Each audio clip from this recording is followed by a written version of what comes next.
Bismillahirrahmanirrahim. Assalamualaikum warahmatullahi wabarakatuh. Perkenalkan, saya Cepi Hidayat SPD, guru SMP Negeri 4 Pemulihan Kabupaten Sumedang. Sekaligus saya adalah calon guru penggerak Angkatan 7 Kabupaten Sumedang. Pada kesempatan kali ini, saya akan memaparkan aksi nyata di modul 1.4 yang diterapkan pada program guru penggerak di modul 1.4 yang diterapkan di lingkungan sekolah. Mudah-mudahan dengan aksi nyata yang dilakukan di sekolah dapat memotivasi warga sekolah khususnya. Selamat menyaksikan.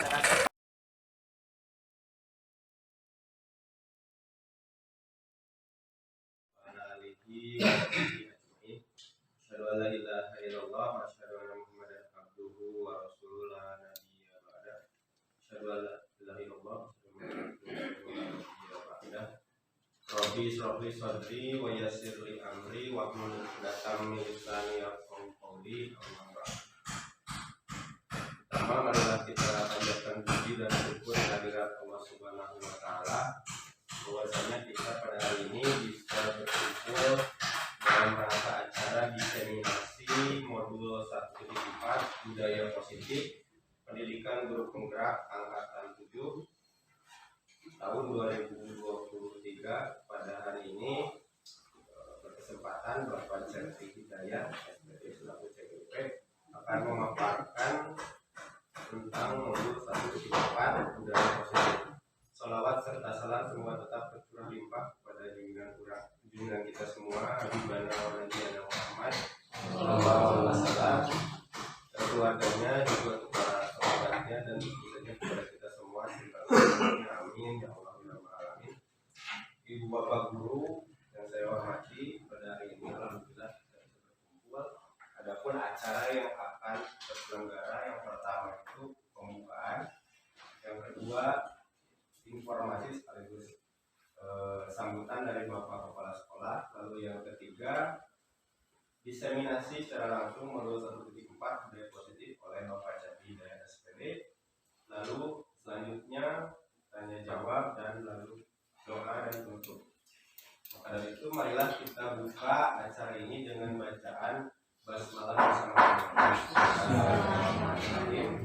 Untuk selanjutnya dipersilakan kepada Bapak Kepala Sekolah untuk memberikan informasi dan sambutan sekaligus membuka acara ini. Untuk waktu dan tempat saya persilakan. Terima kasih Pak Isan. Bismillahirrahmanirrahim. Assalamualaikum warahmatullahi wabarakatuh. Alhamdulillahirrahmanirrahim. Pada kesempatan ini kita masih diberi kesempatan untuk kumpul bersama di tempat ini untuk kita sama-sama berkumpul ini melalui program CGP. Kebetulan pada saat ini rekan kita ada yang menjadi peserta CGP Angkatan 7 Kabupaten Sumedang, itu Pak Cepi, yang nanti akan sharing pengetahuan mengenai materi yang sudah diperoleh sejauh ini. Dengan tadi kita simak bahwa judulnya itu diseminasi. Kalau bahasa kita mah apa ya, menyebarkan informasi. Ya, diseminasi itu bahasa kerennya saat ini ya seperti itu ya, sering kita dengar. Artinya itu adalah menginformasikan kepada kita semua tentang materi-materi yang sudah diperoleh. Perlu dipahami bahwa CGP ini tidak hanya diperlukan dipahami oleh dirinya sendiri, ya, tetapi perlu juga bisa dipahami oleh kita sebagai warga SMK Pemulihan. Tapi sebelum itu barangkali Bapak dan Ibu, saya akan menyampaikan beberapa hal sesuai dengan kedinasan. Yang pertama, ucapan terima kasih bahwa pada hari ini kita sudah bersama-sama melaksanakan kegiatan proyek program pelajaran Pancasila tema ketiga ya, tahun pelajaran saat ini. Setelah tadi dievaluasi ya, pelaksanaan P5, saya merasa bangga sekali kepada Bapak dan Ibu yang sudah melaksanakan P5 sesuai dengan schedule yang sudah kita programkan. Kita sudah melaksanakan hari tadi hari ini adalah mengenai aktivitas 1 ya, mengenai aktivitas 1 dan besok dilanjut kepada aktivitas 2 dan seterusnya. Namun barangkali supaya lebih memaksimalkan lagi dan menghasilkan proses juga yang lebih baik, maka barangkali untuk aktivitas kedua diharapkan Bapak dan Ibu per tim teachingnya atau perumpun mata pelajarannya sebelum melaksanakan itu perlu melaksanakan persiapan-persiapan diantaranya membahas mengenai aktivitas-aktivitas apa saja yang akan dilaksanakan untuk aktivitas 2. Jadi kegiatannya perlu didiskusikan supaya bisa dipahami oleh rumpun, oleh setiap rumpun. Jadi tidak mengandalkan seseorang, tapi harus dipahami juga, didiskusikan kira-kira langkah apa yang akan dilaksanakan di kelas nanti dalam pembimbingan proyek profil pelajaran Pancasila nanti. Kemudian juga diharapkan Bapak Ibu mencarikan referensi-referensi.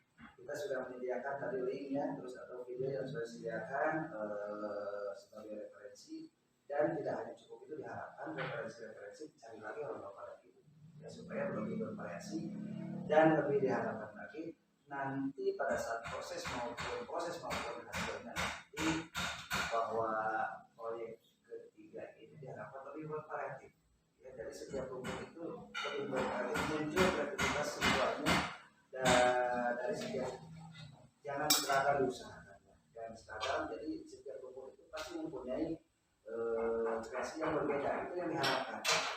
Itu tergantung pada kita bagaimana memilih, mengarahkan dan memberikan motivasi gambaran terhadap peserta didik kita. Itu yang saya ingin sampaikan pada kesempatan ini terkait dengan kegiatan yang tadi kita sudah laksanakan, dan besok aktivitas 2 sebelumnya pembimbingan yang lebih maksimal lagi. Selanjutnya Bapak dan Ibu, hari ini mulai nanti jam 18 kalau dalam jadwal, bahwa setiap sekolah bagi yang siap itu mulai mendaftarkan diri sekolahnya menjadi sekolah yang mengimplementasikan kurikulum. Di dalam hal ini maka perlu disampaikan juga sebagai langkah awal bahwa penentuan nanti bahwa sekolah kita menjadi sekolah yang mengimplementasikan kurikulum mereka, ini adalah langkah awal untuk diimplementasikan dan disepakati oleh kita bersama. Yang pertama, Bapak dan Ibu, supaya kita berpijak pada patokan yang sama, yaitu pada kebijakan yang berlaku saat ini, yaitu mengenai Permendikbud nomor 262 tentang pembelajaran atau pedoman pelaksanaan kurikulum merdeka. Ini yang jadi patokan. Jadi kalau berpatokan itu memang harus pada patokan atau kebijakan yang sedang berlaku. Jadi kita tidak berbicara lagi kebijakan yang sudah expired. Nah itu kalau dulu kan, kalau kemarin itu ada nomor 56, sekarang sudah diganti nomor 262 ya tadi. Itu mengenai pedoman bagaimana pelaksanaan implementasi kurikulum merdeka. Perlu disampaikan juga bahwa di dalam kurikulum merdeka itu ada 2 struktur kurikulum yang utama. Ya Bapak Ibu, ini yang utama. Yang satu apa? Intrakurikuler. Yang kedua kokurikuler. Apa itu intrakurikuler? Yaitu PBM di kelas seperti biasa. Itu yang utama. Lalu yang utama yang kedua apa? Yaitu yang tadi dinamakan dengan kokurikuler. Apa itu kokurikuler? Yang sudah kita laksanakan tadi, yaitu proyek profil mata pelajaran Pancasila. Itu dua unsur utama yang perlu ya dan wajib di dalam kurikulum merdeka. Jadi sama-sama utamanya. Kalau sama-sama utamanya berarti dalam pelaksanaan P5 ini tidak bisa jangan sampai beranggapan bahwa ini adalah waktunya santai, waktunya bebas anak-anak seperti tidak. Di sini sama-sama penting, sama-sama utamanya kalau unsur tadi. Nah, oleh karenanya dalam pelaksanaan kelima ini, apalagi di dalam bentuk tim ICI, artinya harus lebih efektif lagi dibandingkan dengan ngajar di kelas sendiri. Artinya perhatian kita terhadap anak. Dan jangan lupa dalam kelima ini jangan berpusat terus pada produknya. Jangan lupa hal yang pentingnya apa itu, yaitu profilnya, profil pelajar Pancasilanya. Apa yang ditanamkan pada proyek yang tadi Bapak Ibu laksanakan. Satu, kalau dibaca dari itu ada apa yang profilnya yang tadi sampaikan,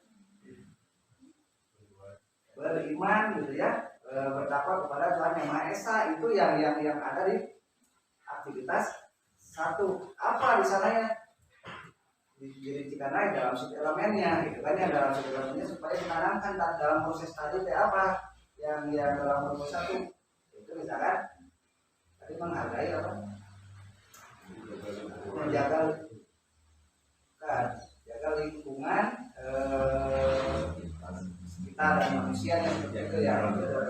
Kemudian dengan gotong royongnya di sana, ada kemandiriannya di sana, itu yang perlu ditanamkan. Artinya prosesnya itu harus mengandung unsur itu ya. Karena kita belum kepada produk, tapi pada prosesnya harus mengandung unsur itu supaya anak itu paham menghargai alam, menghargai manusia. Itu yang perlu ditekankan. Kemudian juga dalam modul tadi ada gotong royongnya ya, ada gotong royong, jadi kerjasamanya dan anak itu kewajiban kita membimbing ya, kewajiban kita membimbing.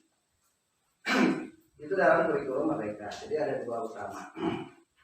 Kemudian alokasi waktu itu untuk kelas 7 dan 8 itu 36 minggu ya, berarti untuk kelas 9 itu 32. Ini supaya jelas dulu bahwa kebijakannya adalah seperti itu. Apakah kita nanti yang sudah kita laksanakan itu sudah sesuai dengan itu atau belum? Kalau belum berarti tinggal diperbaiki, kalau sudah berarti tinggal ditingkatkan lagi. Itu ya Bapak Ibu. Selanjutnya perangkat ajar ada modul. Jadi modul pembelajaran ada modul kelima. Kita sudah membuat modul seperti yang tadi dilaksanakan. Berarti itu sudah sesuai dengan koridor ya. Kemudian kelima itu dapat dilaksanakan sebanyak antara 20 sampai 30% dari jam pelajaran. Artinya kita ambil sepakatan kita dulu pada satu 25% ya, dari CP dari dalam 1 tahun. Itu boleh digabungkan dalam aturan ya, boleh digabungkan seluruh mata pelajaran sehingga digabungkan, kemudian digabungkan ke dalam tema-tema yang dibuat. Nah, sementara temanya itu antara 3 sampai 4 dalam 1 tahun. Itu kita sudah 3 tema, dan setiap tema waktunya bisa berbeda-beda tergantung pada modul atau aktivitas yang dibuat. Itu kita sudah sesuai dengan itu ya. Itu. Nah, selanjutnya dalam pelaksanaan IKM nanti saya mendaftarkan perlu ada kesepakatan apakah pilihan A atau pilihan B atau pilihan C. Jadi nanti jam 6 mulai bukannya jam 18 itu mulai buka pendaftaran. Saya akan mendaftarkan dulu sekolah ini menjadi sekolah yang melaksanakan kurikulum merdeka. Nah, di dalam kurikulum merdeka di sana ada 3 pilihan. Pilihan yang pertama apa? Pilihan yang pertama itu adalah yang melaksanakan pembelajaran kurikulum merdeka, sebagian kurikulum merdeka dan prinsip-prinsip kurikulum tanpa merubah kurikulum yang sudah atau yang dilaksanakan sekolah kita, seperti namanya yang kita laksanakan. Jadi kurikulum tetap yang dulu, tapi kegiatan-kegiatan kurikulum merdeka sudah kita laksanakan. Itu pilihan satu. Berarti yang sudah kita laksanakan 1 tahun ini berjalan ini itu adalah pilihan satu atau pilihan A. Pilihan B itu adalah sekolah yang melaksanakan kurikulum merdeka dengan bahan-bahan atau modul yang sudah disediakan oleh pemerintah. Itu tinggal kita milih-milih yang cocoknya apa, dimodifikasi sedikit. Itu adalah pilihan B. Kalau pilihan C berarti kita sudah mengembangkan modul itu ya, termasuk administrasinya kita sendiri. Itu ada pilihannya. Nah, yang diakui saat ini kalau dilihat dari kebijakan itu adalah pilihan B dan pilihan C. Kalau yang sudah, kalau betul-betul diakui bahwa sekolah itu adalah sebagai pelaksana atau yang mengimplementasikan kurikulum merdeka, diakui tidak boleh, diakui Kemendikbud. Itu. Kalau pilihan A seperti yang kita laksanakan itu tidak disinkronisasikan dengan Dapoli. Nah, berarti pilihannya adalah tinggal pilihan B atau C. Saran saya dan memang saya mengharapkan kita minimal memilih yang B. Kalau yang C itu pasti memerlukan kegiatan-kegiatan lagi, kita merancang lagi dan sebagainya, maka kita untuk karena tahap A sudah tinggal beranjak ke tahap B, gitu ya.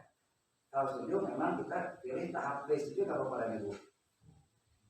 Tahap B ya, setuju ya. Tahap B berarti modulnya sudah ada, kita bisa revisi itu, bisa sesuaikan dengan konteks sekolah kita. Ya. Tapi kalau pilihan C, terus mandiri berarti seperti itu. Ya. Itu Bapak dan Ibu, maka pada kesempatan ini minta dukungannya untuk memilih dan setujuannya untuk memilih pilihan yang B. Ya. Sebetulnya yang B sudah kita laksanakan saat ini. Tinggal nanti secara keseluruhan dengan struktur kurikulumnya. Ya. Dengan struktur kurikulum. Itu ya masuk dengan implementasi kurikulum mereka. Tapi kalau Bapak dan Ibu mau cek silakan. Kira-kira bagaimana? Yang biasa saja daripada kita menguasai sendiri itu sudah ada modul contoh dengan kita revisi lupa nanti selama-lama seperti itu adalah yang pilihan D. Nah kalau sudah ada pilihan D berarti nanti kita akan dari kementerian diakui dan dalam rapor juga akan dirubah. Jadi nantinya si rapor dan lain sebagainya itu akan dirubah. Tapi kalau milih A tetap seperti ini. Dan penataran ini sudah hitung sebetulnya saya dari dulu itu, dan semuanya sudah berjalan di sini, sebetulnya sudah berjalan dengan baik. Tidak tetap seperti ini, tingkatkan lagi untuk tahun depan dan dirumuskan lagi terutama proyek-proyeknya dan pembelajaran di kelasnya untuk menunjukkan bahwa kita sudah melaksanakan implementasi kurikulum sesuai dengan aturan. Itu Bapak dan Ibu yang perlu saya sampaikan barangkali tambahan sebelum masuk kepada kita dan beban perlu disampaikan juga beban kerja untuk kurikulum merdeka itu sebetulnya ringan. Satu, merencanakan, dua, melaksanakan, tiga, mengevaluasi hasil pembelajaran atau pembimbingan ditambah dengan melaksanakan tugas tambahan. Nah, evaluasinya baik pembelajaran di kelas maupun tadi proyek pelajaran Pancasila tetap itu mempunyai yang sama cara penilaiannya. Jadi apalagi kalau proyek ini kan ada langsung asesmen ya. Hasil asesmennya tinggal asesmen laksanakan, kumpulkan, jadi nanti nilainya tersendiri. Ya, jadi nilainya tersendiri. Itu Bapak dan Ibu barangkali sekilas tentang IKM. Bahwa sekolah kita nanti akan didaftarkan menjadi sekolah yang IKM dan tidak harus sambut dengan baik. Mudah-mudahan kita menjadi dua mendapat pelajaran sebagai sekolah yang mengimplementasikan kurikulum merdeka sesuai dengan aturan. Selanjutnya Bapak dan Ibu, ini adalah salah satu yang nanti disampaikan oleh rekan kita itu adalah salah satu gambaran umum ya, gambaran umum tentang materi-materi yang sudah dipelajari oleh Pak Cepi sampai saat ini. Di dalam diseminasi ini sebetulnya tidak ada tanggung jawab dan sebagainya, hanya menyebarkan informasi dan perlu dipahami dan dicerna oleh kita sehingga kita muncul harapannya refleksi diri. Oh seperti ini, oh seperti ini, sehingga kita bisa menerapkan ada ilmu dan kita bisa terapkan dalam kegiatan sehari-hari, baik dalam pembelajaran maupun dalam proyek penerapan proyek profil pelajaran Pancasila. Barangkali itu saja tambahan dari saya. Maka selanjutnya Bapak Ibu, mari kita simak rekan kita yang akan menginformasikan, berbagi informasi pengetahuan tentang restitusi atau budaya positif, ya, budaya positif yang di dalamnya banyak indikator-indikator yang bisa kita simak sama-sama dan cerna, sehingga harapannya adalah bisa dilaksanakan oleh kita untuk kemajuan peserta didik kita, khususnya di SMP kita SMP 4 Pemulihan. Pada kesempatan ini barangkali kepada Pak Cepi ya, dipersilakan untuk menyampaikan informasi atau berbagi pemahaman tentang bakso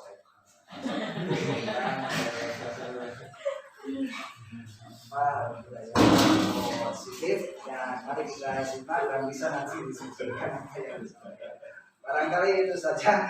Mohon maaf atas kekurangannya dan dipersilakan kepada Pak Siti untuk melanjutkan. Barangkali itu saja. Terima kasih. Assalamualaikum warahmatullahi wabarakatuh. Terima kasih kepada Bapak Kepala Sekolah.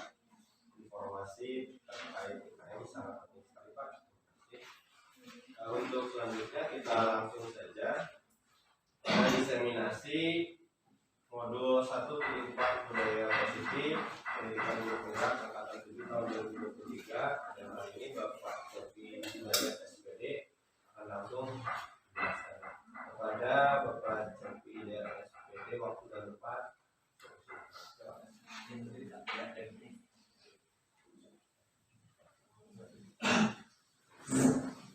Ya, bismillahirrahmanirrahim. Assalamualaikum warahmatullahi wabarakatuh. Alhamdulillah, pada kesempatan ini sebagai seorang calon guru penggerak, saya insya Allah akan menyelesaikan di modul 1 dan modul terakhir 1.4. Lepas dari semua itu, semuanya berkat hubungan ibu dan bapak guru semuanya. Pada kesempatan kali ini saya akan memberikan informasi mungkin untuk kita semua. Saya tidak akan langsung memaparkan, saya akan memberikan ibu dan bapak mungkin video yang akan ditayangkan nanti. Dari situ kita bisa mungkin dapat menyimak apa yang akan kita pelajari pada kesempatan kali ini. Sebelumnya saya mengucapkan terima kasih setinggi-tingginya untuk ibu dan bapak dapat meluangkan waktu untuk kita dapat berbagi. Kemudian kita dapat membangun komunitas praktisi, diantaranya kerjasama untuk kedepannya sangat diharapkan sekali. Seorang guru penggerak tidak akan bisa bekerja sendiri, tetapi tetap membutuhkan dorongan mungkin dari teman-teman atau rekan-rekan tempat dia bekerja. Pada kesempatan kali ini di modul 1.4 ini akan membahas tentang budaya positif, yang mana budaya positif ini mencakup 4 aspek yang saya pelajari di modul 1. Untuk selebihnya mungkin akan saya tayangkan, mohon ibu dan bapak dapat menyimaknya sebelum nanti saya akan memberikan sedikitnya penjelasan yang lebih lanjutnya.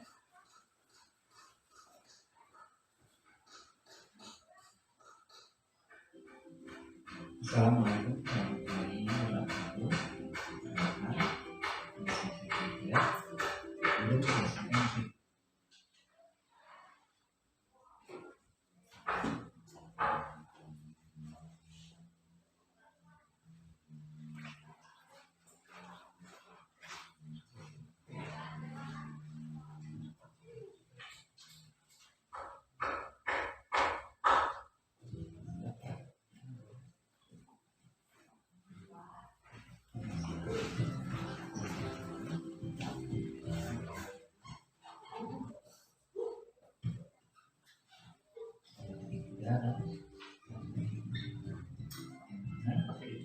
Saudara, ibu dan bapak.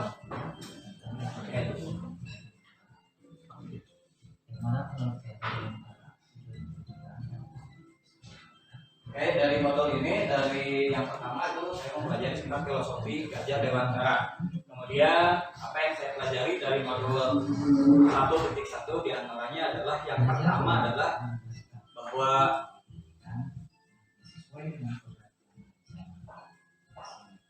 pendidikan memang yang berdasar pada kodrat penyaman, kemudian tidak sudah filosofi Gajah Dewantara, kemudian kita lanjut juga nilai dan peran guru penggerak apa saja yang bisa diutarakan, kemudian ke visi guru penggerak, dan yang terakhir adalah budaya positif yang akan kita pelajari.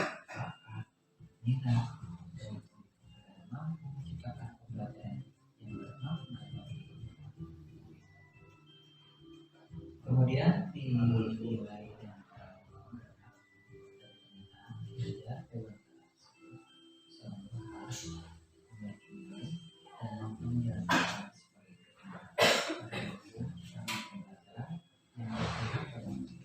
sehingga menghasilkan yang menuju kebahagiaan yang sejati.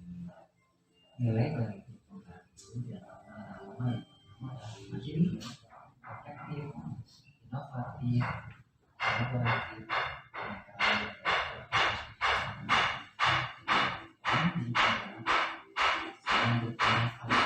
mampu dengan cepat memimpin sebagai yang baik, kolaborasi, dan juga kepemimpinan yang baik yang menggerakkan komunitas visi untuk nanti kedepannya sebagai seorang guru. Di materi modul 1 ini ada visi visi yang jelas dan perubahan. Visi merupakan suatu gambaran besar yang dulu visi dapat juga mengaplikasikan semua manusia. Oleh karena itu dalam kita visi merupakan langkah konkret dalam peningkatan inklusi inisiatif tahapan belajar. Dengan tahapan belajar yang berikutnya pertanyaan sambil belajar dari visi jaga dan atur setelah seorang guru maka akan tercipta sebuah budaya positif dengan budaya positif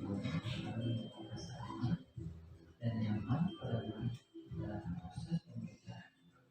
Budaya positif adalah diri pikir hingga yang tercipta yang mereka dan dari tempat-tempat semuanya akan saling berkaitan satu sama lainnya sehingga akan tercipta suatu pembelajaran pemahaman pihak murid dan menentukan langkah masa depan sebagai seorang guru.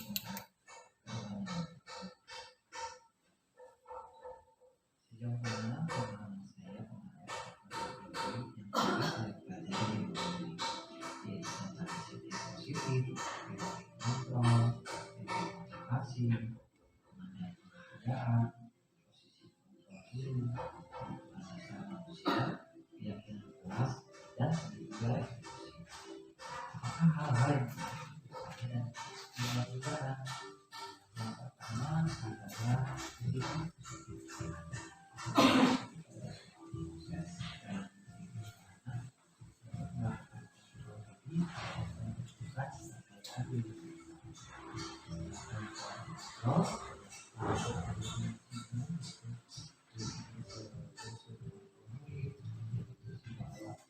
Semua pembahasan positif efektif dan bermanfaat. Ilusi bahwa kritik dan orang yang salah dapat lanjut ilusi bahwa dewasa memiliki hak. Kemudian teori motivasi. Teori motivasi menurut bisa dibahas di dalam pertama itu yang kedua untuk mendapatkan pengalaman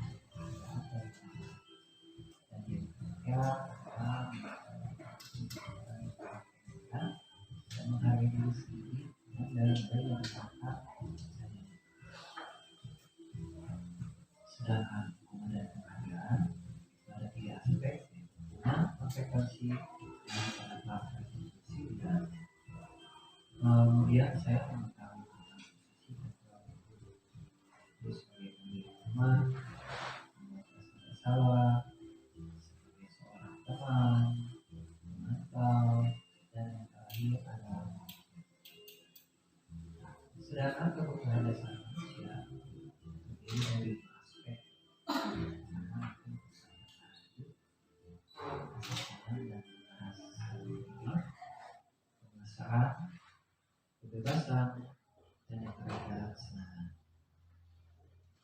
Keyakinan kelas. Keyakinan kelas adalah salah satu disiplin objektif yang bisa diterapkan dalam berbagai posisi di kelas. Ini dengan adanya keyakinan kelas ini diharapkan setiap kelas dapat menemukan ini dan berorientasi kepada profil kerja yang sesuai. Kemudian yang terakhir adalah skill atau yang disebut dengan institution engagement. Menurut diagnosis, jadi kebiasaan terdiri dari stabiles identity atau stabilitas identitas, kemudian validated behavior dan yang terakhir adalah struktur dari seluruh materi yang dijelaskan sebelumnya karena saya mencari sekolah tetapi tidak bisa hanya sekedar ketika berada di saya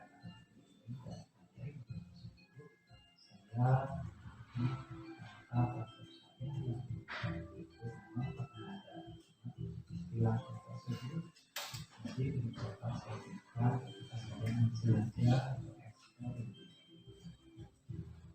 dan saya dapat satu ketika ini akan saya terapkan di sekolah saya yang telah berjalan.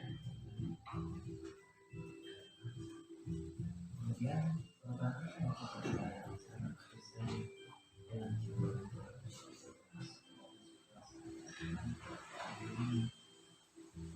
setelah saya pelajari mobil ini, saya mengetahui posisi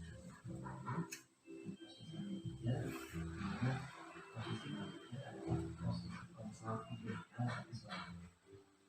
Selain itu, saya mampu menyelesaikan permasalahan dengan menerapkan segitiga restitusi, sehingga mudah akan menjadi seorang pribadi yang lebih bertanggung jawab.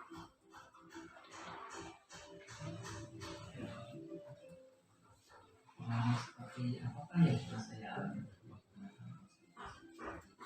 dalam baik di kelas maupun sekolah saya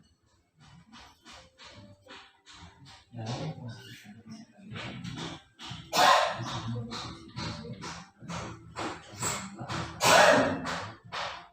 padahal posisi yang begitu adalah manajer sehingga saya perlu dalam keseharian sekolah sebagai saudara. Kemudian bagaimana perasaan saya ketika mengalami hal tersebut? Perasaan saya lebih bersemangat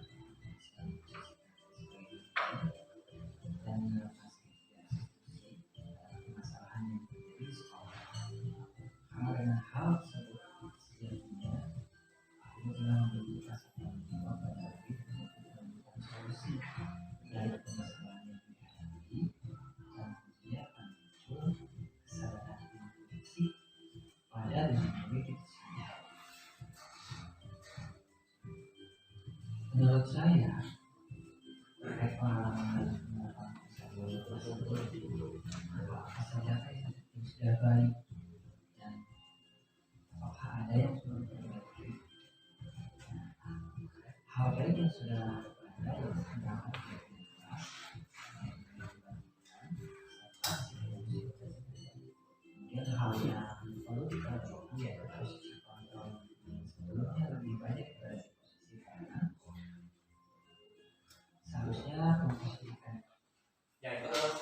gambaran kecil dari video yang barusan saya sajikan. Mungkin untuk selanjutnya saya akan langsung ke konten supaya kita lebih memahami lagi gitu, apa sih budaya positif yang diterapkan di sekolah itu.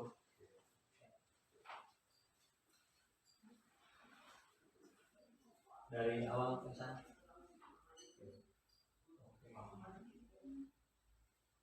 Nah, ini tentang budaya positif yang ada di sekolah kita. Saya sudah coba mungkin menerapkan di sekolah, meskipun hanya sedikit demi sedikit, karena mungkin kondisi di lingkungan kita harus menyesuaikan dengan apa yang akan diterapkan nantinya menurut apa yang dipelajari dalam budaya positif tersebut. Oke, next, Aisyah.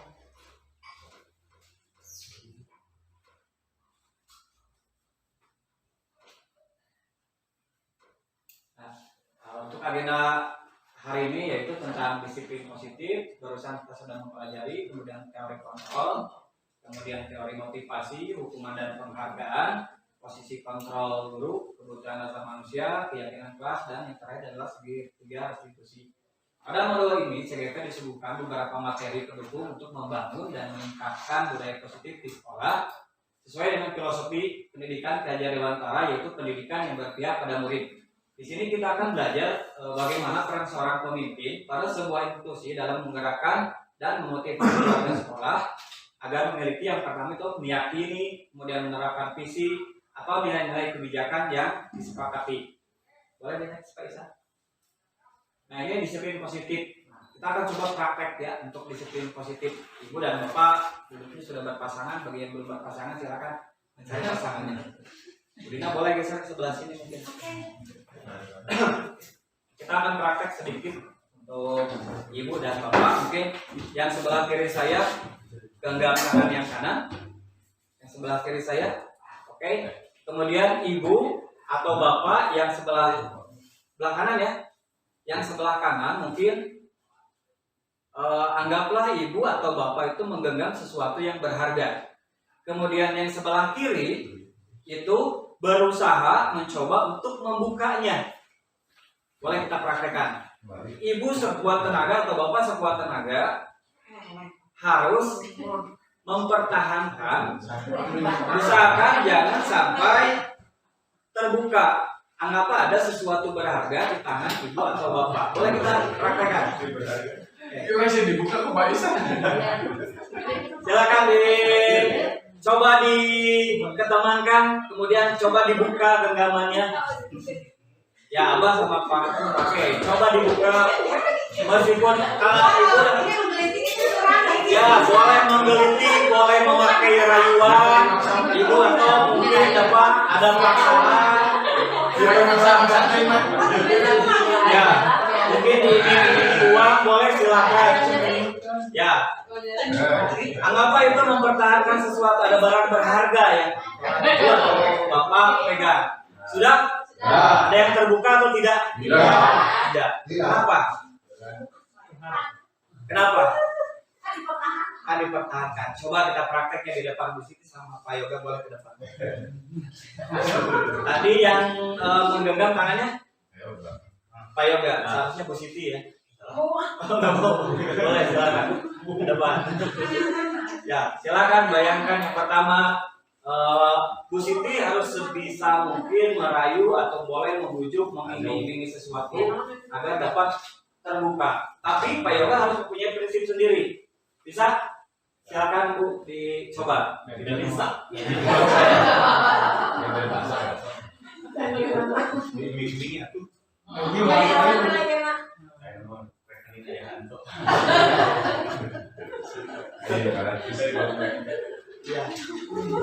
Oke.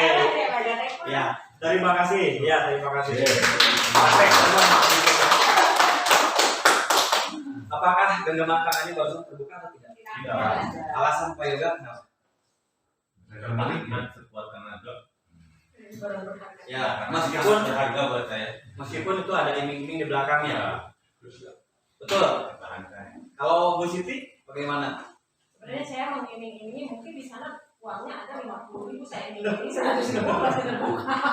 Tapi tetap ya Nah, itu berarti tandanya ketika kita mempertahankan sesuatu itu mungkin genggaman tangan itu bisa kita buka pada momen-momen tertentu ketika mungkin saat darurat atau mungkin saat dibutuhkan. Tetapi ketika kita harus mempertahankan sesuatu, kita harus mempunyai keyakinan diri. Berarti dimulai dari diri kita untuk mengontrol, bahwa sifat mengontrol itu dimulai dari diri kita sendiri, bukan dari orang lain.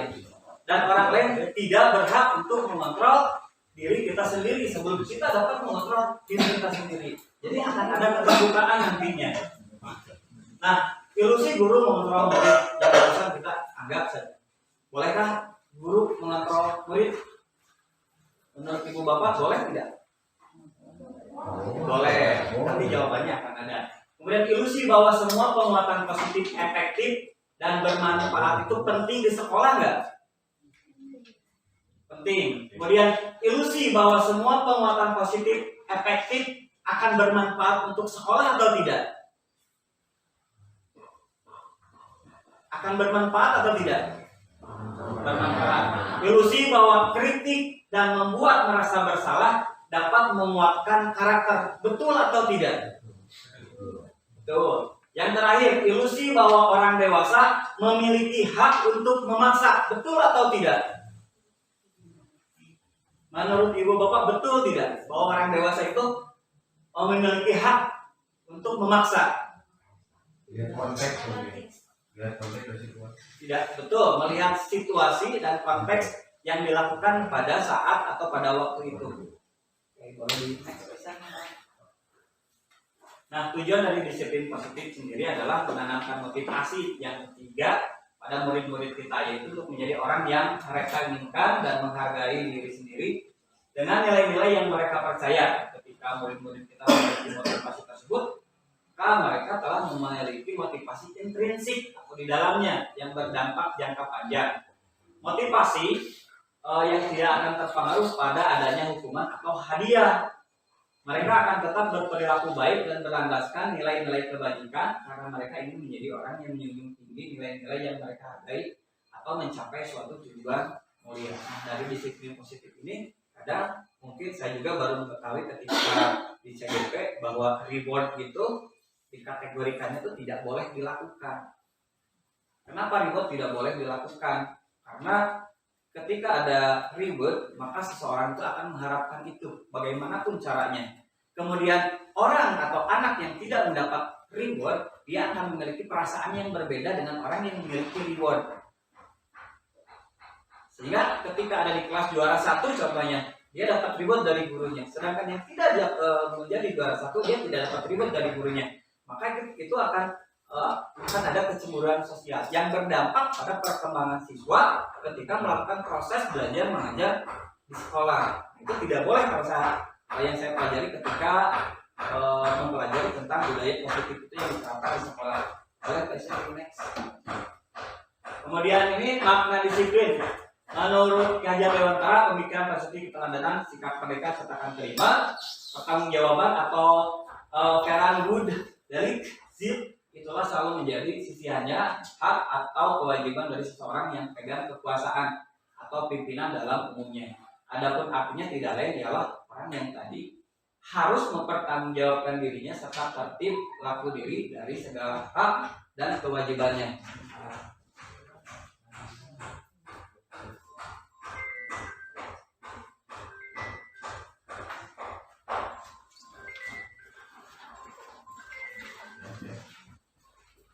Ya, sedikit ada gangguan yang bapak boleh di next slide ya, dari sasaran tujuan.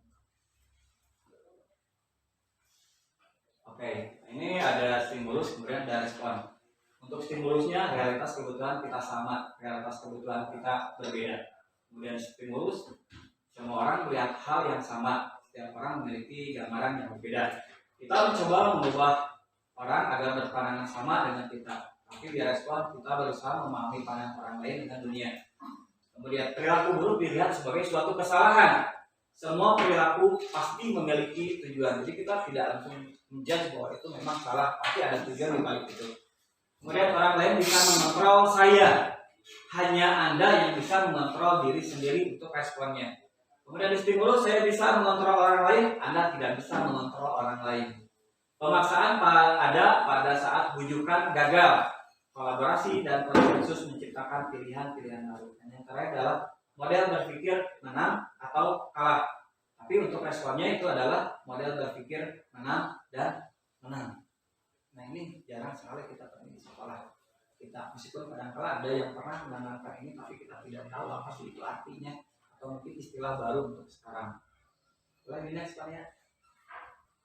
Nah ini teori motivasi yang pertama adalah untuk menghindari ketidaknyamanan atau hukuman, yang kedua untuk mendapatkan imbalan atau penghargaan dari orang lain, yang ketiga untuk menjadi orang yang mereka inginkan dan menghargai diri sendiri dengan nilai-nilai yang mereka percaya. Contohnya untuk menghindari ketidaknyamanan atau hukuman, dia akan semaksimal mungkin dia bisa berbohong ketika ada diterapkan di lingkungan sekolah, anak menjadi tidak jujur.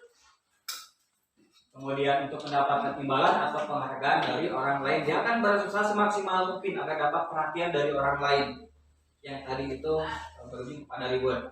Kemudian untuk menjadi orang yang mereka inginkan dan menghargai diri sendiri dengan nilai-nilai yang mereka percaya. Mereka akan dapat jujur ketika melakukan suatu kesalahan, dan ketika ditanya mereka juga akan menjawab jujur pula. Maka itu akan membentuk karakteristik anak dari jenjang SD, SMP maupun jenjang yang lebih tinggi, khususnya SMA.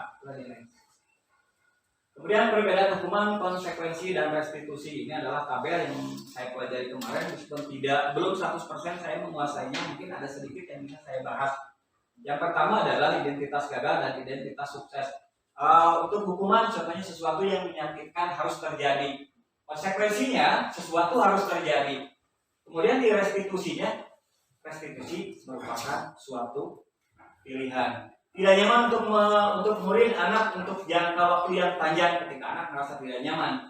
Konsekuensinya nanti tidak nyaman untuk murid anak untuk jangka waktu yang pendek, meskipun jangka waktu yang panjang ada di dalam hukuman. Dan untuk restitusinya menguatkan untuk murid anak dalam jangka waktu yang panjang.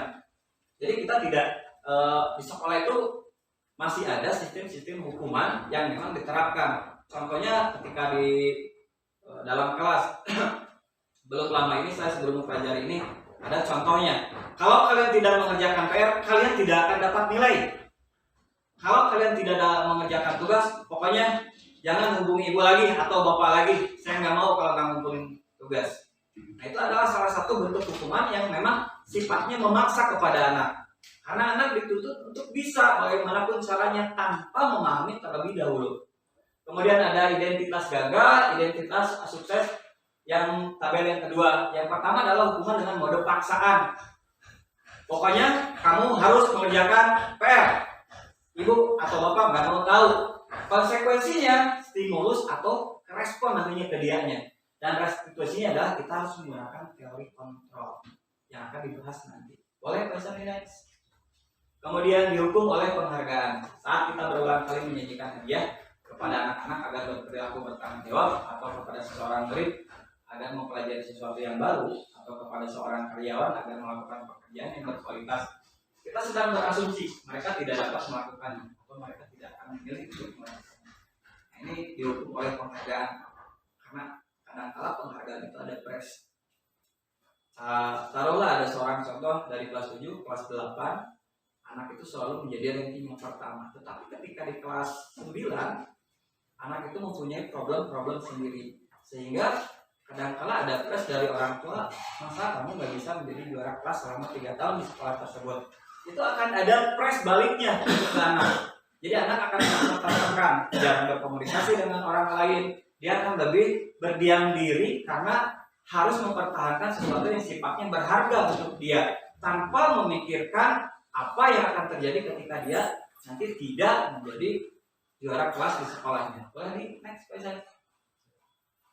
Nah ini fakta dari penghargaan, ada pengaruh jangka pendek dan jangka panjang, kemudian motivasi dari dalam diri atau intrinsik, kemudian ada penghargaan menghukum, penghargaan memaktikan kreativitas, penghargaan menurunkan kualitas, penghargaan menguali kesetaraan, penghargaan merusak hubungan, dan penghargaan tidak efektif. Ini sudah saya share tadi di grup kelas kita. Saya yakin ibu dan bapak mungkin sudah membacanya. Dari beberapa aspek ini ada motivasi dari dalam diri atau intrinsik. Saya akan ngambil yang itu. Contohnya saat seorang anak belajar untuk pertama kali menggabungkan huruf-huruf dan kata-kata, serta menyadari bahwa dia dapat membaca, timbul pijar di matanya dengan sebuah senyuman di wajahnya. Anak tersebut begitu gembira bahwa dia telah mempelajari dan menguasai suatu keterampilan baru. Kesadaran akan kemampuannya bahwa dia sudah dapat membaca sesungguhnya sudah merupakan sebuah penghargaan. Jika kita memberikan penghargaan kepada seorang anak pada saat dia sedang merasa bangga dan pencapaiannya sendiri, maka kita akan mengambil kegembiraan yang saat itu sedang dirasakan secara alamiah. Seperti yang sedang ulang tahun kita hari ini. Sudah tahu dia sudah ulang tahun, tapi ketika tidak ada yang mengucapkan ulang tahun, dia merasa, oh, ya, teman saya nggak ada yang care, nggak ada yang peduli. Tetapi ketika ada seseorang mengucapkan ulang tahun, dia merasa ada senyum-senyum yang dia keluarkan, yang dia pancarkan, sehingga dia perasaannya merasa bahagia dan perasaan yang sebelumnya. Nah, orang-orang pun yang di sekelilingnya akan ikut merasakan bahwa dia sedang bahagia. Tidak jauh beda dengan motivasi dari dalam diri yang berikut disampaikan.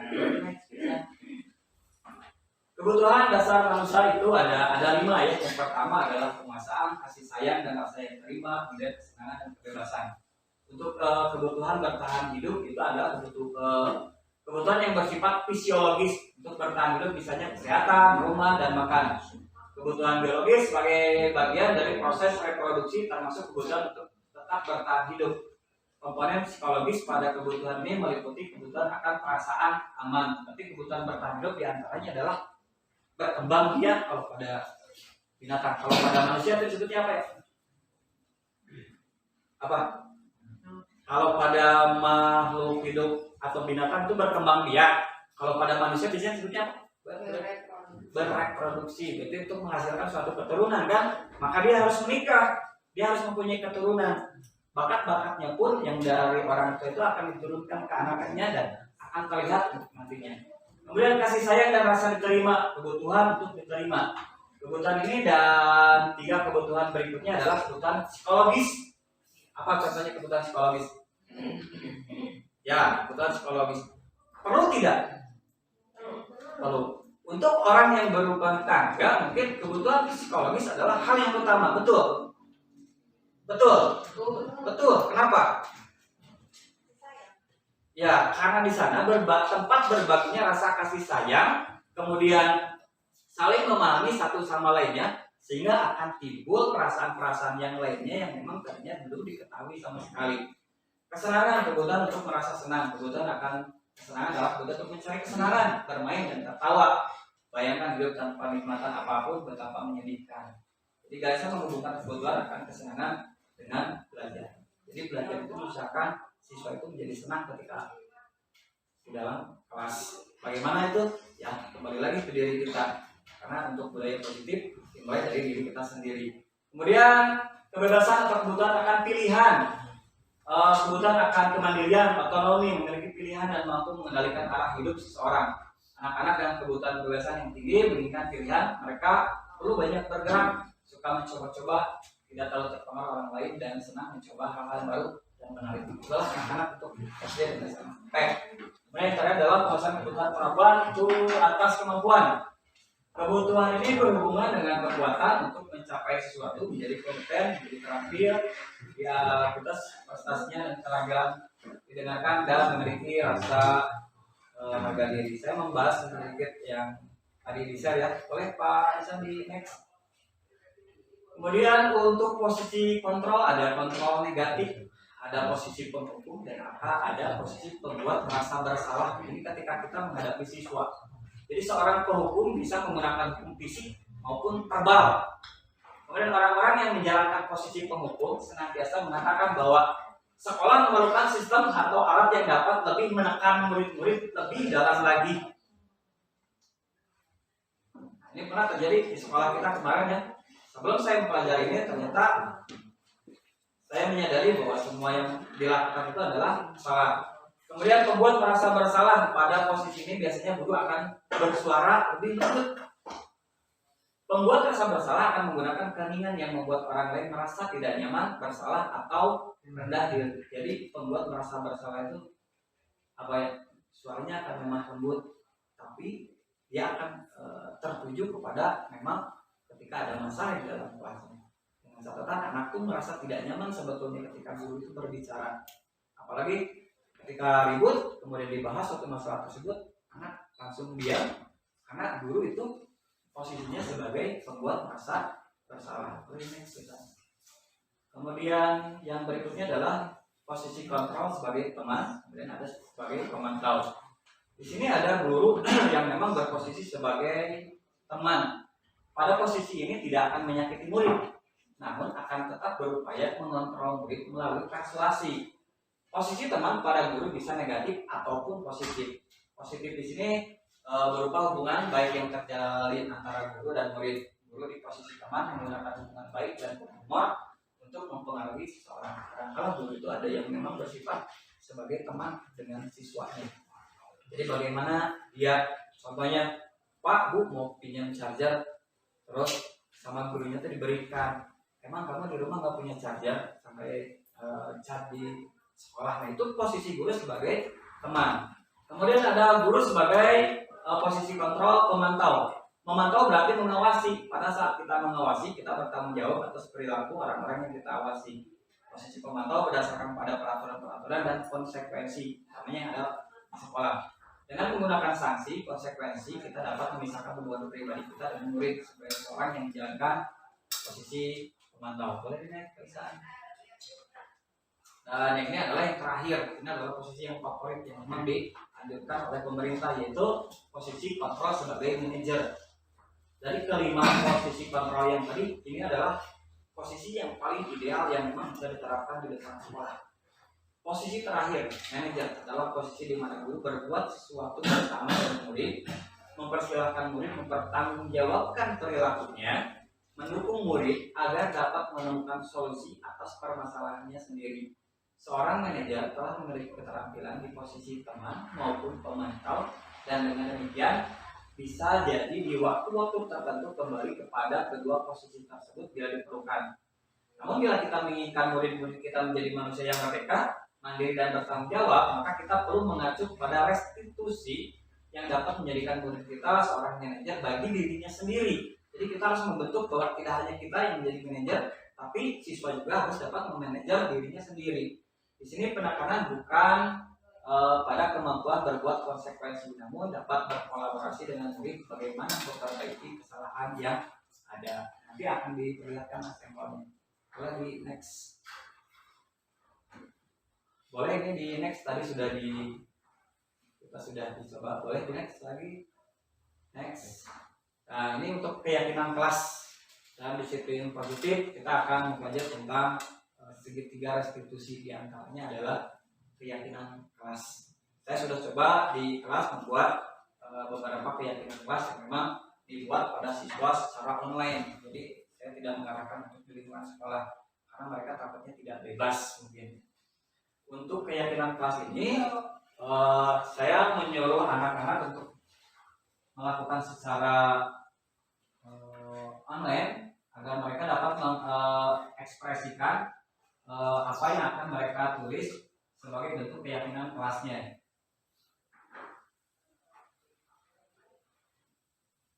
Nah, ini salah satu contohnya mungkin keyakinan kelas yang sudah dibuat.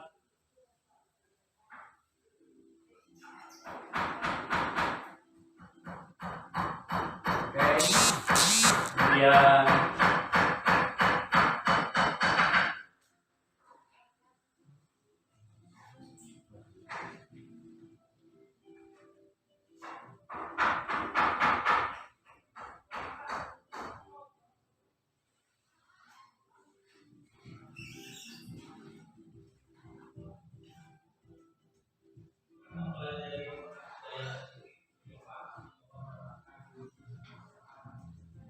ini ketika diperkenalkan keyakinan kelas di kelas, apa sih keyakinan kelas itu?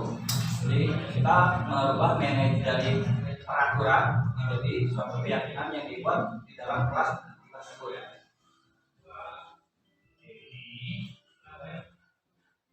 Nah, mereka mengerjakan untuk sampelnya di rumahnya masing-masing, sehingga ada keyakinan-keyakinan kelas yang mereka kirim melalui WhatsApp group. Kita kita memanfaatkan hal tersebut. Ini adalah salah satu yang anak-anak inginkan, mungkin murid-murid kita inginkan, tidak memanggil nama dengan nama orang tua. Itu sering terjadi di sekolah kita. Kemudian bekerja sama menjaga kebersihan kelas. Kadang-kadang kita melihat yang piket itu aja, gitu. Jadi tidak ada bekerja samanya. Kemudian di sini tidak saling membanding-bandingkan satu sama lain maupun itu guru ataupun murid. Ini bukan dari atas saya gitu, tapi keinginan siswa-siswanya ketika berada di dalam lingkungan kelas. Kemudian ketika guru sedang menjelaskan di depan, salah satu murid tidak boleh berbicara supaya tidak mengganggu murid-murid yang lain. Kemudian bertanggung jawab dalam melaksanakan piket. Boleh next, Aisyah? Kemudian saling peduli, menghargai dan membantu satu sama lainnya. Boleh next lagi? Jika guru baik, maka saya akan lebih baik. Itu kata siswanya. Next, menerapkan toleransi guru maupun murid. Murid yang sopan dan disiplin di saat guru menjelaskan sesuatu, guru maupun murid bisa menerima karakter masing-masing. Ini keinginan mereka. Boleh next. Dan tidak merusak fasilitas sekolah, tidak saling mengucilkan, menjaga kebersihan kelas, tidak menyembunyikan barang milik orang lain, kemudian tidak melakukan bully kepada siapapun, dan dapat saling menyelesaikan masalah. Tertib dan disiplin, mengikuti upacara bendera, berdoa sebelum dan sesudah belajar, piket kelas terlaksana, tidak membeda-bedakan teman, guru dan siswa dapat bersifat adil, sopan terhadap sesama, kemudian hari tepat waktu, tidak saling mengejek, menghina atau menghina nama orang tua. Saling menghargai, itu sudah. Yakin ini kami buat agar kami menjadi lebih baik lagi dan bersemangat dalam belajar. Oh, dukungannya saya belum maksimal untuk menerapkan keyakinan ini di kelas, karena mungkin ada beberapa kendala yang belum saya pahami. Saya coba pahami terlebih dahulu sebelum menerapkannya.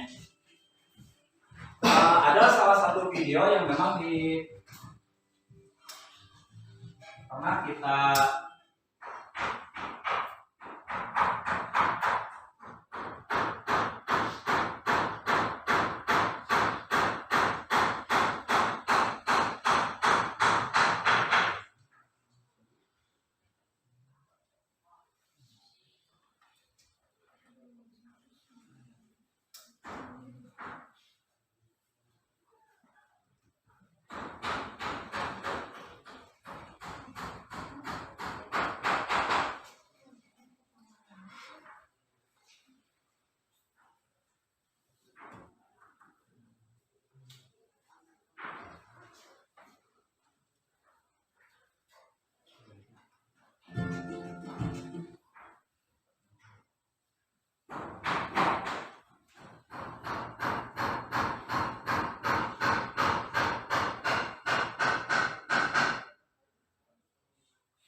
memang ada kejadian di sekolah saya sedang mempelajari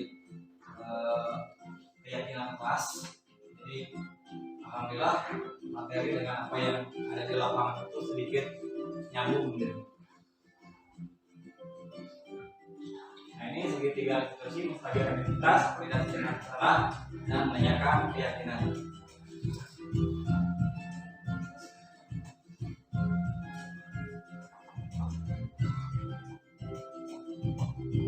Nah, ini case-nya satu.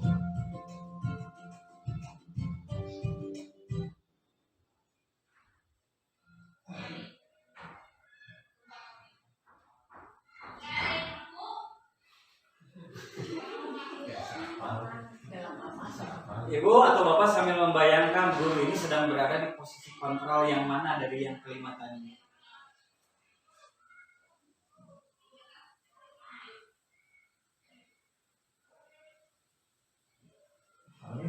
Tulisan siapa?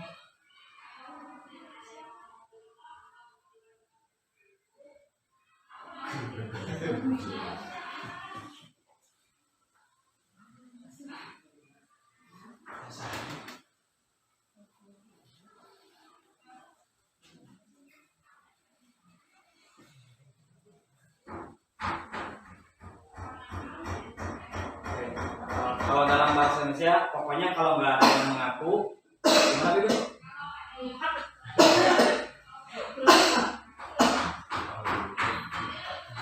Ya, intinya ketika ada siswa tidak mengaku itu maka dia akan berhadapan dengan saya. Pokoknya awas, jadi ada ancaman-ancaman yang memang dia posisinya sebagai apa? Manajer atau yang mana mungkin? Yang barusan saya jelaskan. Atau pembuat merasa bersalah. Nah, sepertinya pembuat merasa bersalah lebih cocok.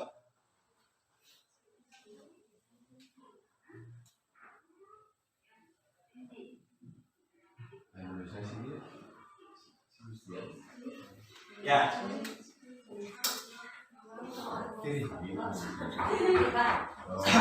Mungkin dari penyelesaian yang Ibu Gustini lakukan, itu mencoba untuk menyelesaikan, ya, untuk menyelesaikan. Kalau dari segi 3 restitusi, pada saat ini posisi Bu Igus adalah sebagai manajer. Dia sebagai manajer. Tapi sebelum ke posisi manajer, Bu Igus memposisikan dirinya sebagai teman. Pada saat Bu Igus di kelas memarahi siswa-siswanya atau posisi kontrol sebagai pembuat merasa bersalah, padahal di dalam kelas itu tidak ada siswa yang melakukan atau menulis hal tersebut, melainkan dari kelas yang lain atau kakak tingkatnya. Sehingga Bu Igus menyadari bahwa apa yang dilakukan di dalam kelas itu ternyata saya tidak harus seperti itu ketika akan menyelesaikan suatu masalah. Dan akhirnya kedua siswa ini datang sendiri, dia mengakui bahwa dia telah melakukan. Kenapa dia tidak mengaku pada saat itu? Karena dia melihat bahwa gurunya itu masih emosinya luar biasa. Jadi dia menunggu waktu-waktu yang tepat untuk mengakui kesalahannya. Sungguh luar biasa loh, murid kita memang ada yang seperti itu. Dia memanfaatkan situasi untuk berbicara, mengakui kesalahannya, untuk dapat mengungkapkan, kemudian dia berjanji tidak akan mengulanginya lagi. Itu adalah salah satu siswa di sekolah kita yang memang kita ketahui bahwa segi 3 restitusi di sekolah kita ternyata dapat diterapkan. Jadi kita tidak langsung ke anak, tidak langsung menjudge, tapi pasti ada alasannya. Seperti yang barusan, alasannya dia menunggu ibu atau bapak gurunya, suasananya nyaman gitu. Untuk dia mengakui. Kemudian di case yang kedua memang ada masalah lagi gitu selama di sekolah.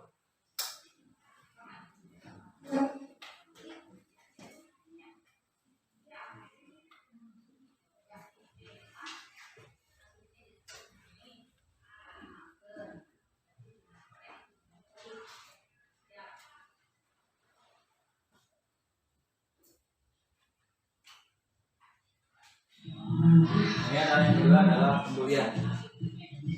Ini terjadi ketika pertandingan kelas itu kalah, salah satu siswa akan melakukan kesalahan, dia diejek gitu. Ini penerapan yang menggunakan segitiga restitusi atas keyakinan kelas yang sudah dibuat.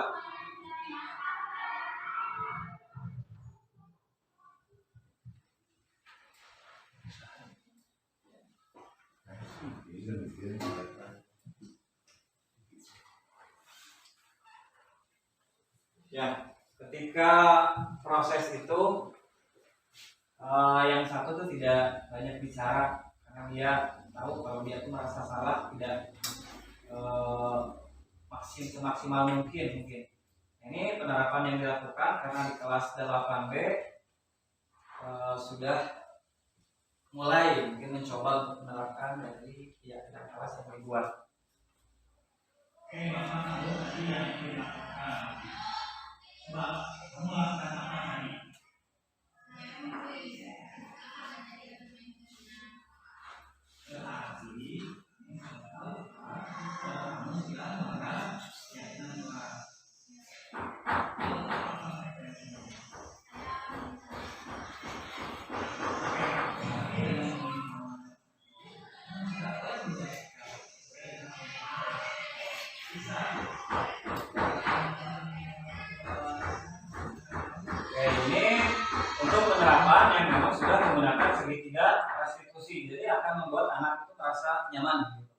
ketika kita menerapkan keyakinan kelas. Karena ketika mereka menerapkan keyakinan kelas, maka mereka itu harus menyanggupi menghargai apa yang telah disepakati sebelumnya. Ketika mereka melakukan, maka kita ingatkan kembali apa keyakinan kelas yang dibuat.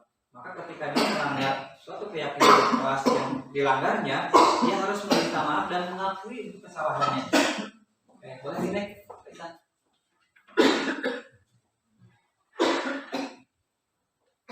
Nah, ini contoh keyakinan kelas, hormat, bekerja, diterima, dan diteliti. Boleh langsung di next. Oke, restitusi tadi sudah dijelaskan di dalam grup WhatsApp ya yang diutarakan tadi. Ini adalah contoh kerja atas restitusi dan penyelesaiannya yang dilakukan. Barusan adalah videonya. Boleh di next. Di sana ketika kita melakukan keyakinan kelas yang dilanggar itu ada menstabilkan identitas, kemudian validasi tindakan yang salah dan pada contoh-contoh yang berada di sini. Boleh di next, tulisan. Menanyakan keyakinan seperti apa yang barusan di video diutarakan, itu adalah salah satu memang nilai-nilai yang dapat dijadikan untuk memotivasi anak-anak ketika melakukan keyakinan kelas. Boleh di next. Oke, habis. Ya, mungkin itu yang bisa saya sampaikan. Saya mohon maaf apabila ada ibu atau bapak guru yang memang kurang jelas. Mungkin kita dapat bekerja sama atau membuka kembali materi-materi secara bersama untuk membangun suatu komunitas praktisi di sekolah. Mudah-mudahan dengan ini sekolah kita dapat maju, kita dapat menanamkan budaya positif di sekolah kita. Apalagi saya sebagai seorang calon guru penggerak sangat senantiasa mengharapkan bekerja samanya dengan ibu dan bapak untuk menerapkan memang budaya positif atau kinerja yang lainnya guna untuk memajukan sekolah kita. Saya cukupi sekian, terima kasih atas kehadirannya. Mudah-mudahan penasaran.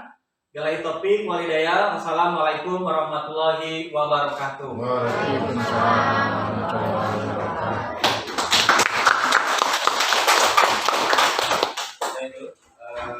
Penjelasan variasi dari isi dari budaya positif yang pernah dilaksanakan oleh Bapak Cepi Hidayat.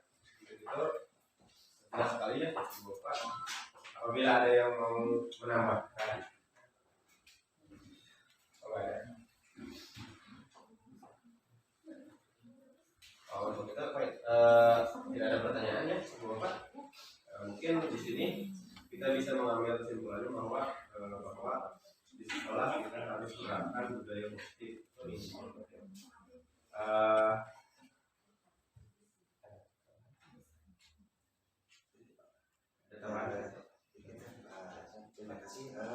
Terima kasih pada Pak Cepi yang sudah menginformasikan berbagi pemahaman tentang budaya positif. Saya merasa bangga sekali dengan materi yang barusan, dan sebetulnya tanpa disadari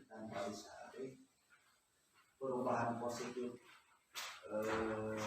siswa kita sedikit berangsur baik itu merupakan langkah yang sudah kita laksanakan juga penelitian sesuai dengan yang barusan disampaikan. Kalau tidak salah, nah tidak mungkin yang lebih bagus kalau memang kita menyimpang dari apa yang barusan disini. Namun barangkali kita juga tidak menutup diri kalau dari apa yang disampaikan barangkali di dalam benak kita pasti ada hal yang pernah dilakukan tidak sesuai atau bukan tidak sesuai, artinya memposisikan kita itu tidak sebagai manajernya, ya ada sebagai teman, ada sebagai buat merasa bersalah yang paling banyak itu pada akhirnya langkah demi langkah kita pernah menjadi masalah, kita sudah menjadi teman, kita juga sudah menjadi manajer pada momen tertentu. Saya yakin seperti itu Bapak. Dan saat ini barangkali pencerahan kepada kita semua, makanya dari awal dulu saya juga silakan luruskan minimal misalkan pengacara supaya respon kita terus dengan baik, kan seperti itu. Kira-kira buatlah kesepakatan keprihatinan dari kepada anak keprihatinan tentang penggunaan sehingga terputus kalau motor itu karena seperti itu sebagainya. Nah itu yang salah satu yang akan implementasi di sekolah kita, dan kita sudah ada gambaran semua, dan saya merasa yakin bahwa itu juga paham dengan hal itu. Tapi apapun kita posisinya yang pernah kita lakukan tidak salah, karena semua manusia itu pernah berbuat salah dan kesilapan. Itu juga salah satu statement dalam konstitusi. Ya apa yang saya sampaikan baru saja seperti itu. Jadi itu bisa kembali kepada habitat yang pengakuannya, gitu. Maksudnya pengakuannya bahwa salah jadi salah seperti itu. Jadi tidak ada kesempurnaan, semua pernah merasakan atau melakukan hal yang salah, dan itu tidak dijadikan suatu hal yang tidak menjadi kita tidak maju atau lebih bagus. Semuanya begitupun dengan siswa, dan yakin saat rumah pelotot atau masalah, toh kita tidak pernah dendam kepada anak, ya kan? Nanti kayak hari tahun pun gitu kalau udah berkati ya seperti itu tidak ada yang, tapi itu juga perlu sebagai pengalaman. Barangkali itu saja yang harus saya sampaikan, dan terima kasih kepada Pak Cepi. Mudah-mudahan kita bisa menerapkan apa yang barusan kita simak, dan diharapkan diskusi-diskusi kita itu sering ke arah ke sana, semuanya terlepas daripada Pak Cepi mah CGP, dan saya mah tidak seperti itu. Makanya dari awal saya kita adalah guru penggerak semua, kita adalah sekolah penggerakan gitu, seperti itu. Bukan kepada sertifikatnya, tapi pada aksi nyata yang diperlukan. Itu barangkali dari saya sebagai tambahan. Terima kasih Bapak atas tambahannya. Alhamdulillah rabbil alamin. Kegiatan pada hari ini itu diseminasi modul 1.4 penerapan budaya positif pada pendidikan guru penggerak CGP angkatan 7 tahun 2023 telah selesai. Untuk itu kita tutup dengan bacaan hamdalah bersama-sama. Alhamdulillahirabbil alamin. Tutup ada sedikit yang harus disampaikan. Ini untuk di luar dari kegiatan diseminasi.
Terima kasih, mudah-mudahan materi yang berikut dapat memotivasi kita untuk lebih memajukan kemudian pendidikan yang berpihak kepada siswa dapat terlaksana di sekolah kita.